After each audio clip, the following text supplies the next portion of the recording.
I'm gonna cut this out, right? But it's crazy how I was actually recording, right, guys? And all of a sudden, I just started posting. So I was like, you know what? Let me just go ahead and use this as a little thumbnail. Um, but welcome back to another video, TGM. In today's video, I'm gonna be introducing you guys to Kendo. Before we even start, no, Kendo is not about being a samurai. Those are two different things. Samurai they go by code, and Kendo is not sword fighting. Kendo is like a martial art, right? So of course we have our stick right here because I don't have an actual shinai. So of course the most important thing in Kendo is we're just gonna get right into it. I'm gonna be honest. So the most important thing in Kendo is, flexibility, technique, footwork. Okay, so without flexibility, of course, just like you swinging any sword, even if you are practicing things,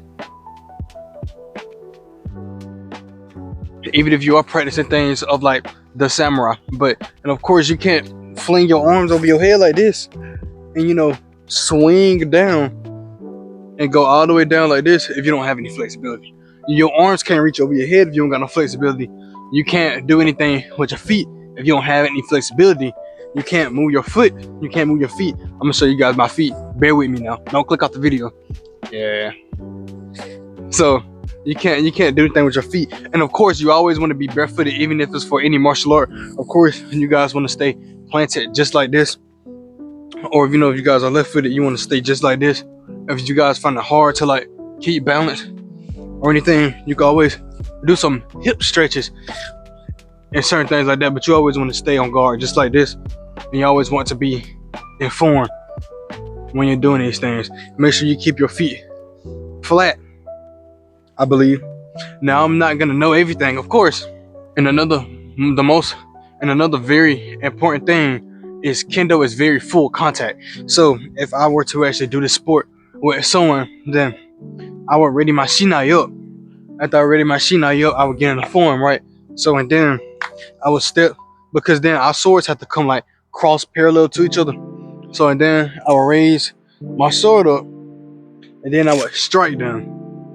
Now, strikes are very important in Kendo too, and knowing how to strike your opponent. And of course, I heard when I was studying Kendo, whenever you strike, you're supposed to yell out. Of course not before you throw the hit. Then they're gonna know what you're hitting. I believe it's in Japanese. Like if I were to hit your hand for some odd reason, first I would get in the form, and then I would strike. I would hit your hand, and I would say "te," or if I would hit your leg, right? And of course, I would step up, hit your leg. Well, don't do this. I don't know why I have a habit. This is like a longer sword, so and then I would come up and I'll probably pivot. But that's why footwork is important. But anyways, leg in Japanese is icy. So I would say icy.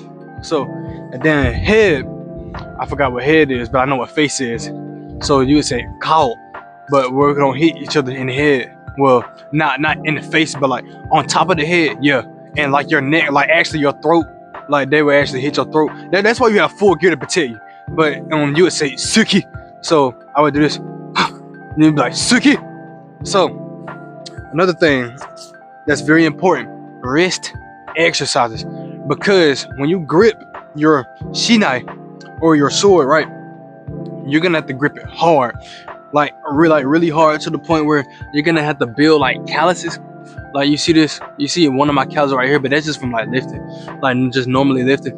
But when you keep gripping your shinai and everything, they say the example they always use is like a guitar player.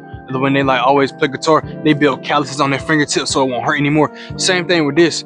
You keep gripping the wood so much, basically, that you're gonna keep cutting your hand, and it's gonna build calluses on your hand, so your hand be used to holding and wielding it, because you're going to be swinging it a lot.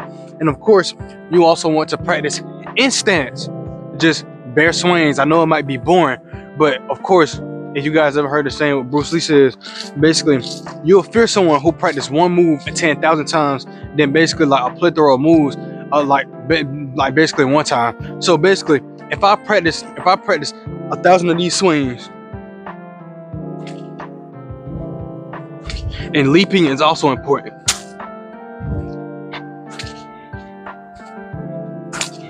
if I practice those 10,000 times, of course, there's gonna be a surefire way that I'm not going to miss because I practiced that move so many times to the point where I would be kind of disappointed in myself if I miss. I practiced this so many times, right?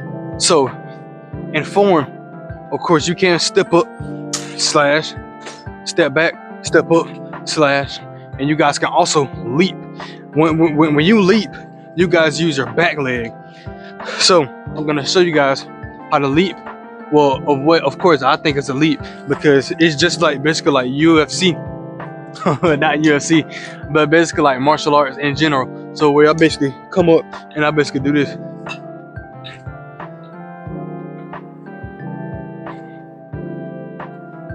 And then you step back into form, of course.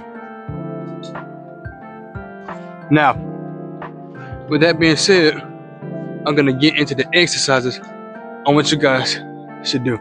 So, of course, with the techniques and exercises you guys should be practicing, you guys should also be practicing some drills, but of course some exercises for your wrist, as I'll provide normal exercises for wrist because you want to build your wrist like this right here because you're going to be twisting and turning a lot, your hands and everything.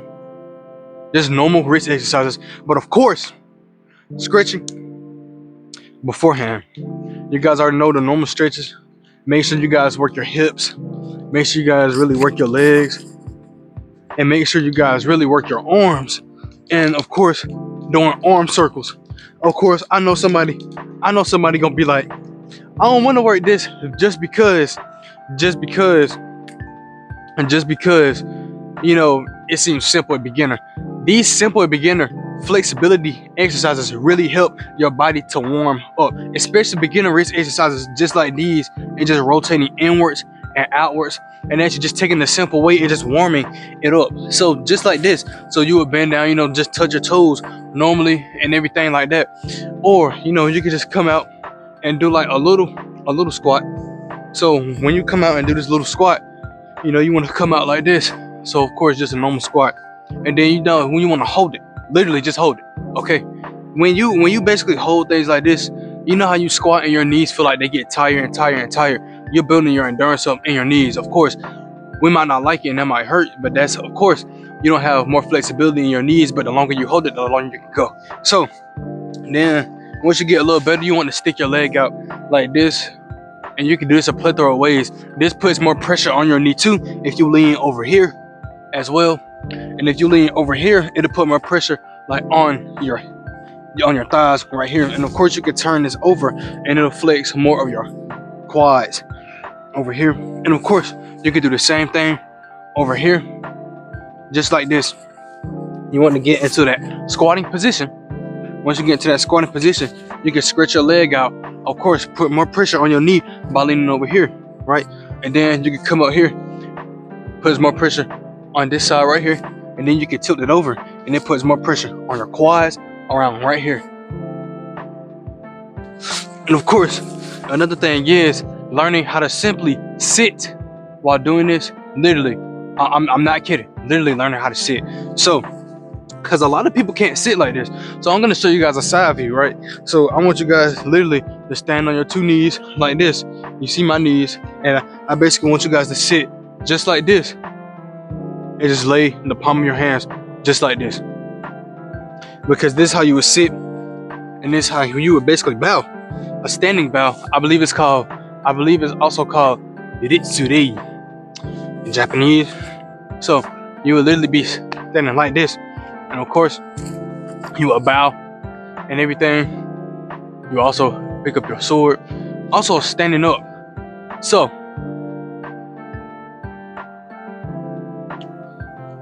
enough of that. Now I'm gonna show you guys basically how this would go. So Kendo isn't painless because you're wearing armor, right? It's gonna hurt and you're gonna go through a lot of pain. Because it really, if it's just like any other martial art, then you're basically gonna have to go through a lot of cardio training, and most importantly, endurance. You're gonna have to last rounds just like any other martial arts, and cardio is very important because you don't want to gas out too quickly. Of course, the normal for cardio, you know, you can jog, make sure your diet is well, make sure you're keeping yourself well fed. Make sure you're not overexerting yourself, because overtraining can actually hinder your progress too. Just like I talked about in my last video now.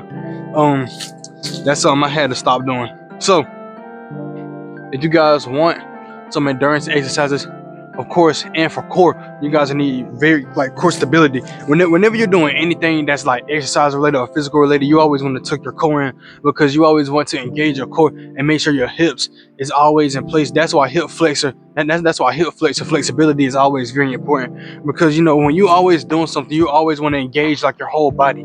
Especially if this is a martial art or a sport, you want to engage your whole body up all the way to the feet, all the way up to your upper body. So of course, and like we're in stance, right? So of course, we're gonna go all the way to our feet and channel that all the way up to our hips and strike all the way down. Now, of course, you have strikes like this where they basically swing to the side, and strikes like this where you switch stances, they swing all the way to the side. So it'll basically be more convenient for you if you switch stances. So now, of course, this is also important. Bad footwork can also lead to blisters on your feet, because if you ain't careful, your feet can get real cut up. Now, this goes for any other martial art. Now, of course, there's no kicking or anything in this martial art. It's sword, basically. It's not really sword fighting, but it's swords. Because sword fighting would basically be like learning how to be a duelist and doing all this. I can't believe I just did that, but it's not doing all that. So there's no kicking or anything. There's no fighting. There's no boxing. There's no boxing. There's only striking and relying on your body to give that maximum effort. Because of course, when you swing, you're supposed to swing with your body and all your strength and your endurance, right? They say when you swing, you're supposed to swing. You're supposed to swing with your with your body and spirit. See, when I heard that, I was like, I don't know, because I get real offensive when certain stuff start talking about the spirit. Then that's when you want to tread carefully, because you guys already know how I am. But of course, tight grip, wrist exercises. Of course, a good stance, a good core stability. Reach your sword out just like this. Step up, and of course, strike. Call. I'm striking that leg.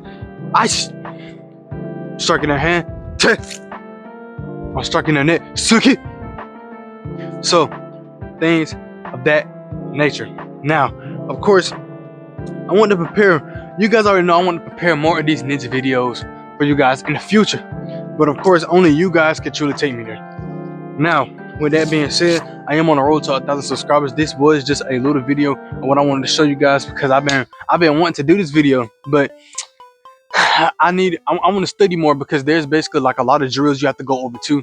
You can go over basically, of course, like footwork drills, striking drills, and basically learning how to continue to move with your footwork and everything and continue to slash. That's why cardio is important. So in training, like, you literally want gas out during the drills, right? Because just like boxing, you don't want to gas out during the drills and you're already tired before you can actually already do like a practice match with someone. You don't want to do that, because then you're gonna tire out quickly.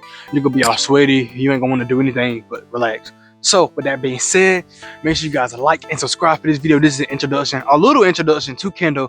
If you guys want me to, I can make a part 2. But honestly, again, I don't know who watched through all these videos, but if you did watch through all this video, I sincerely do want to thank you, because I just got back to YouTube and I know it's have been a few days since I uploaded, but I was really trying to study this and trying to figure out what was going on. And I also been relaxing a bit because I'm off work. Let's be honest. I'm just being honest. So with that being said, JV out. 1,000 subscribers now. Peace.